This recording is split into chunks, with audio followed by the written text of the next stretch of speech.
Hello friends, मेरा नाम फरजाना है। मैं सेक्स की बहुत शौकीन हूँ। मुझे मर्दों लड़कों के साथ सेक्स करना बहुत पसंद है। मैं हर पार्टी में जाती हूँ। इसी तरह आज मैं आपको एक वाक़या सुनाती हूँ। तो दोस्तों, वाक़या ये है कि मैं एक बार एक पार्टी में गई हुई थी।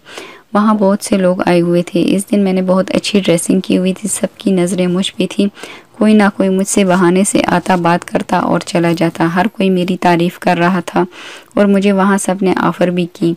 मुझसे लोगों ने नंबर भी मांगा। वहाँ बहुत अमीर और खूबसूरत मर्द आए हुए थे। मुझसे बर्दाश्त नहीं हो रहा था और सेक्स करने का दिल चाह रहा था, लेकिन मुझे वहाँ कोई नहीं मिला जो बोल्ड हो। मैं जाकर एक जगह पे बैठ गई। फिर वहाँ एक लड़का आया, वो भी सेक्स करता था।